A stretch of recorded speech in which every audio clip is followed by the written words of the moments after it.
मन ही मेरे पास नहीं है तो ये मेरा शरीर क्या काम करेगा।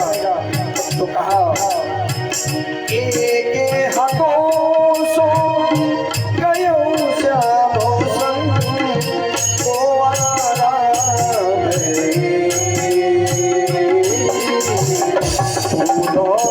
मनन भय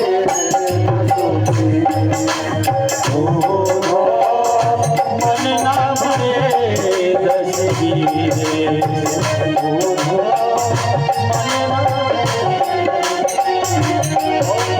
क्या कहा ये जब हमारा मन ही हमारे पास नहीं है तो ये हमारी जो ज्ञानेंद्रियां हैं, ये कर्मेंद्रियां हैं, इनका क्या हाल होगा।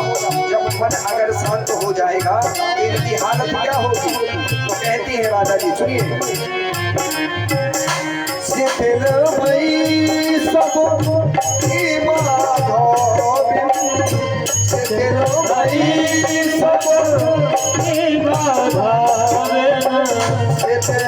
भई सब माधव शिथिल भई सब जथा देह शोधो मनन भय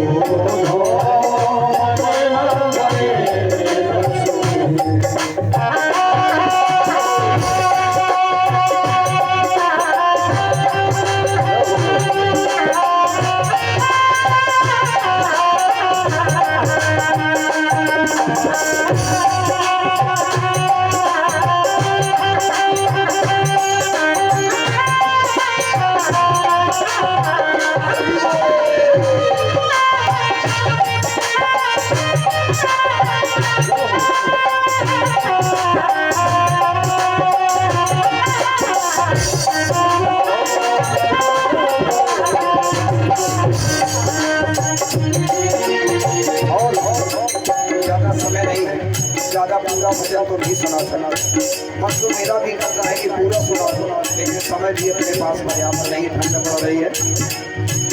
श्वासा अटकी, राजा जी ने कहा कि हे उद्धव ये श्वास मेरी अटक रही है, चल नहीं रही। जब ये जीने को नहीं रह रही तो भजन क्या करेगा।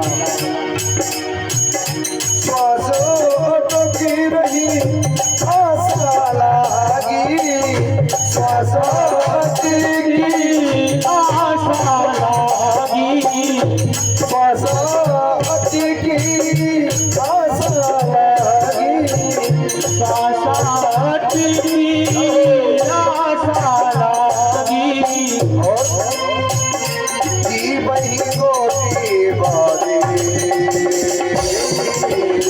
उधो मनन भय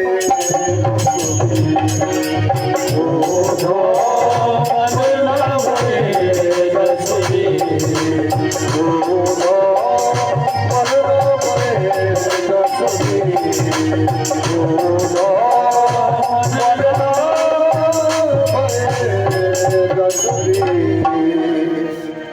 इस प्रकार से गोपियों ने ऐसा ज्ञान दिया कि उद्धव का ज्ञान धरा का धरा रह गया। जो कह करके आया था कि हे भगवान, हे कन्हैया मैं परसों के दिन आ जाऊंगा, वह 6 महीने में लौट कर गया। बताइए, ऐसा ज्ञान कि उसका मन नहीं किया मथुरा जाने का। ऐसा प्रेम में विह्वल देख करके उद्धव का तो मन प्रमुदित हो गया। जैसे तैसे वह कन्हैया के पास उद्धव आए और सारी कथा को सुनाया। अब इसको यहीं पर छोड़ करके आइए आगे की कथा में प्रवेश करें। भैया हमारे वो कन्हैया जी तैयार हुए हैं, चलिए। अब जब कंस का भगवान श्री कृष्णचंद्र ने उद्धार किया तो कृष्ण की 2 पत्नियां थी, कौन? आस्ती और प्राप्ति। ये किसकी पुत्रियां हैं? जरासंध नाम के राक्षस दैत्य, वह महापराक्रमी। वह जाकर के उन दोनों पत्नियों ने जाकर अपने पिता से कहा कि कृष्ण ने मेरे पति को मार दिया है। तब वह जरासंध मथुरा पर आक्रमण किया। भगवान श्री कृष्णचंद्र ने 1 2 नहीं 17 बार उसको पराजित किया।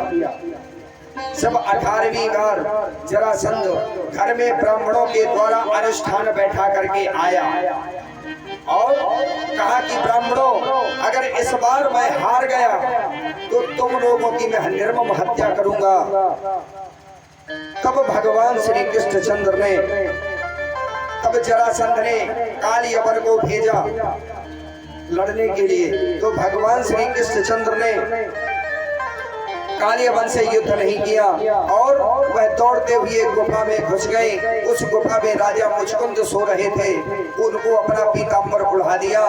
तब काली यवन ने देखा कि ये पीला पीताम्बर ओढ़े ही ये यहाँ पर भोगी लेटा हुआ है। जैसे ही उसने चादर खोल करके उसे जगाने का प्रयास किया और मुचकुंद ने जैसे ही देखा तो वह जल करके काली यवन भस्म हो गया, क्योंकि उसको ब्रह्मा जी ने वरदान दिया।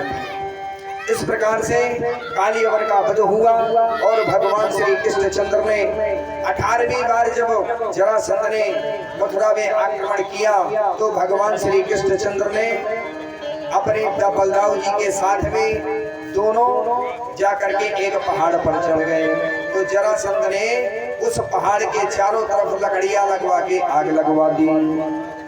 अंततः पूरा पहाड़ जल करके खाक हो गया। भगवान ने वहीं से योग माया को आदेश दिया और कहा कि जाकर के समुद्र में द्वारका का निर्माण करो। तब जाकर के योग माया ने द्वारका में जाकर के सुंदरपुरी का निर्माण किया। भगवान श्री कृष्णचंद्र अपने सभी ग्वालबाला सबों के साथ मथुरापुरी के में सुख पूर्वक बलदाऊ जी के साथ रहने लगे। और इधर जरासंध ने सोचा कि भगवान कन्हैया और बलदाऊ के सिर अग्नि में जल करके राख हो गए और आराम से वो भी रहने लगा, आराम से कन्हैया भी रहने लगे। अब भगवान आके द्वारका में रहने लगे और बोलो द्वारकाधीश भगवान की जय हो। 11 वर्ष में कंस को मारा, 14 वर्ष तक मथुरा में रहे। 11-14 कितने हो गए महाराज? कितने भाई? 25 साल की आयु में भगवान द्वारकाधीश बन गए। बोले द्वारकाधीश भगवान की जय हो। इतनी छोटी सी उम्र में बताइए। इस प्रकार एक दिन राजा शीत भीष्म को नाम दरबार पतिर्महा तस्य पंचाभवन पुत्राय कन्यका जबरा। विदर्भ देश के राजा भीष्म की एक बेटी थी जिसका नाम था रुक्मणी। भीष्म जी के 5 बेटा भी थे, 5 बेटा एक बेटी। बेटी का नाम रुक्मणी और बेटों के नाम, पहले बड़े का नाम रुक्मी, मझले का नाम रुक्मरथ, तीसरे नंबर का रुक्मबाहु, चौथे नंबर का रुक्मकेशी और 5वें नंबर का रुक्ममाली। ऐसे 5 पुत्र और एक पुत्री। तो जो रुक्मी था वो बड़ा था और वो अपने पिता के कार्यों में हाथ बटवाने लगा था। तो कृष्ण भगवान की ज्यादा महिमा तो कोई जानता नहीं था, पर उसकी जो भाभियां थी वो रुक्मणी जी को उनकी महिमा का गान कराती थी, बढ़िया उनकी महिमा सुनाती। तो रुक्मणी जी ने मन ही मन में संकल्प लिया कि अगर मैं विवाह करूंगी तो कन्हैया के साथ में ही करूंगी। और यहाँ भीष्म के बड़े पुत्र रुक्मी ने शिशुपाल के साथ यानी कन्हैया की बुआ के लड़का के साथ उसका विवाह तय कर दिया। और शिशुपाल था वहां का पापी। तब जब रुक्मी ने उसका विवाह तय कर दिया, बारात परसों के दिन आना था और रुक्मणी जी चाहती थी कि मेरा विवाह भगवान श्री कृष्णचंद्र के साथ में हो। तब वह जाकर के यह मनोरथ अपनी भाभियों से बताया। अच्छा, वो लड़की है तो ज्यादा अपनी माँ से भी नहीं कह सकती, पिता से तो बोल ही नहीं सकती। अगर कुछ होगा तो वो अपनी भाभियों से या अपनी सहेलियों से अपना मंतव्य प्रकट कर सकती। तो रुक्मणी जी ने अपना मंतव्य जाकर अपनी बड़ी भाभियों से किया कि भाभी देखो, आपने हमें ये सब भगवान श्री कृष्ण की महिमा को सुनाया,